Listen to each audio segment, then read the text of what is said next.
Alright guys, so I'm about to go meet up with my buddy slash cousin. He's got a 1970 Chevelle, I think is what it is. Anyways, we're just gonna go cruise around a little bit for about an hour. Might get some good footage, might not, I'm not really sure. If you're watching this, we probably got some decent stuff, so.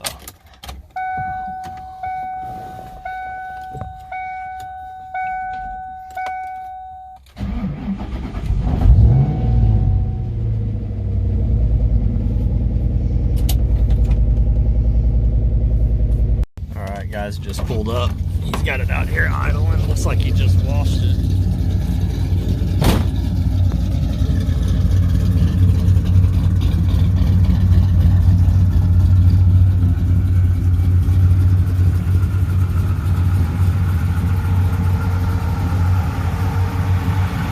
Pretty sweet little ride.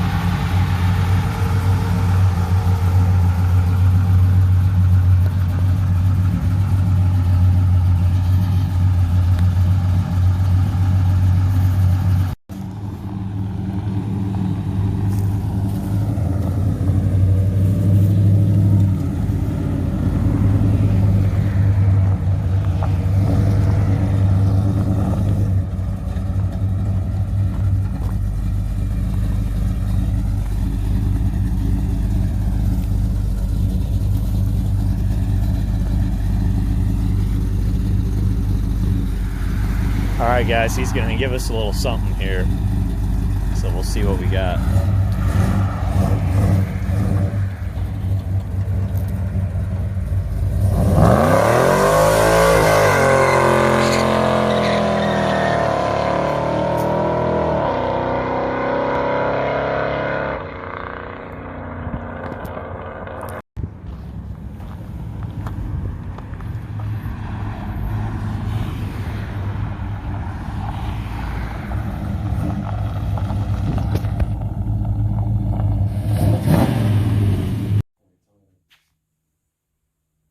Alright, this is a 1972 Chevelle Malibu edition. I got the car probably, I don't know, 5 years ago, and it came with just a GM 350 crate motor in it. Sold that, and it had skip wipe performance. Build me an engine. It's a 406 small block with it's a dart block, West Coast pistons, whatever, however you want to talk or pronounce them. Around a 500 lift cam. I don't remember the specs off the top of my head. I know it made around 500 crank horsepower on the dyno. They're pretty easy to work with. You just tell them what you want, what it's going in, how much it weighs, what size transmission, what kind of transmission you're putting in, and they'll build you whatever you want. I wanted a daily driver motor with a bunch of horsepower. It's a very, very torquey motor. So far, it's been in the car 3-4 years now. I probably got, man, if I had to guess, I probably got over 25,000 miles on it. I did have a coolant hose bust, and kind of stained all that. I need to repolish it. Only thing that I've had to do to the motor from coming from skip wipe is I had to put a new alternator on there. I burnt that one, the other one up, and a fuel pump. I had to put a new fuel pump on there. The one I had, I don't know if something ran through it or what, but it started leaking real bad. So, other than that, exhaust is ceramic coated headers. They're long tubes, and then they go back to some Flowmaster Super 44s. I had them all professionally done because I tried doing it myself the first time and they sucked. So I had them bring it all the way back. I think the 3-inch tips on the back. They're kind of nostalgic. So, and then while we're back here, the rear end, the other bit part of the car that's new, the rear end is a quick performance 389 gear Ford 9-inch rear end. So that's a Ford 9-inch underneath the Chevelle.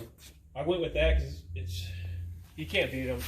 I mean, I wanted a car that I could beat on, and Ford 9-inches are they're known for being pretty stout. So it's been custom built to the car. Quick performance, actually, they got a drop down window for this car. You just go through the drop down windows and order what you want. I got all built internals. I think 35 flying axles on it. everything's heavy duty on it. I got their disc brake conversion kit for the back. I did not hook up, the only thing I didn't hook up on the disc brake kit was the parking brake. The other thing that I upgraded after the fact, which if I would have done this before, if I would have known I was going to do this, I would have had to cut the tabs off for the leaf spring mounts. But I actually went with coilovers in the back. You can kind of see them in there. You can kind of see the top hats for the coil spring, or for the springs still on the axle. I need to cut them off. That was something I made on the fly. Wish I would have just went with it in the beginning so they could make it nice and clean. They shipped that rear end to me, bare metal. It bolted right in, no problems. Added fluid, had to have a custom drive shaft made. Got some heavy duty U-joints on the front and back of it. The transmission that it connects to is it's just a turbo 350. The shifter in there is kind of wild. It's a Kilduff Industries, so it's Kilduff Industries shifter. It's real simple. I can run it for you, but you just go down, throws them all back. You got your 1 to 2, 2 to 3, and then your neutral, and then put it back in park. It's just fun. It's just fun to drive. I've always been a fan of the Linkos, and this is the next best thing. I can put it all the way down in 3 and just drive it like an automatic regular. The transmission's built to about 650 horsepower. It's nothing too crazy. The torque converter that's in the car is actually I probably need a tighter one. When I built the motor, I had the motor built. I didn't really know what I wanted, where I was heading with the project. So the other thing that I changed on the car is it actually had the sweep gauges, the old Chevelle sweep gauges on the front. They didn't work, and I wasn't a fan of them, so I went ahead and modernized it and did the Autometer Ultra 2, I believe it is. And this is a dash inlay plastic piece, so you take the old one out and you have to, it's glued and pop riveted and everything in there. And I rewired all the gauges. They all work except for the fuel gauge. The only reason the fuel gauge hasn't worked is I'm going to do the Holley Sniper kit on this engine. I haven't got to it yet. I want to get rid of the carburetor because the carburetor it's under now is a quick fuel 750. I have no problem with the carburetor.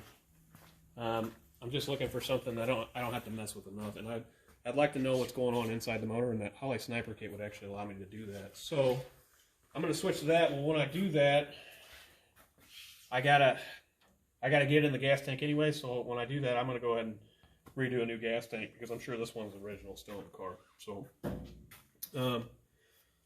it's got power brakes, power steering, no heat, no AC. It had it on the car when I got it. I know I got the heater hoses going back there. I got a new heater core in there. The old one started leaking. I didn't put the old one back in. I was trying to get it ready for a car show. So the wiring's a mess. A lot of the vacuum lines are still there for a lot of the other stuff. Windshield wipers, all that don't work. I didn't take it out because I planned on driving the car a lot with the family. Kind of went a different route. Friends and cousins and everything started getting into drag racing, so I'm going more back into that. The tires on the car are actually off of they were actually on my 68 Camaro. They're a Nitto, and I really, honestly, when I first got them, they really hooked, and they did really well, and they've held up really well, because I do a hell of a lot of burnouts in this thing. The problem is they're 275s, and this heavy car with that much torque, it doesn't take much to light them off. So I need to get a wider one. I'm going to try and fit some 295s. I don't want to tug the car unless I have to, because I have a back seat, and the kids do like riding with me. So as you can probably see on the video, there's a lot of rust coming through. It ain't terrible. It's not in the trunk. The floor pans on the car are spotless. I got a good deal on the car because, one, it has a Mako paint job, which I really don't care about paint, but two, it has hail damage. So the hail damage actually got the price down quite a bit, and you can see a few of the dents. I was able to push a few of them out. They were pretty bad. But it must have went through one hell of a storm because this car is stout. Other than that, that's pretty much it.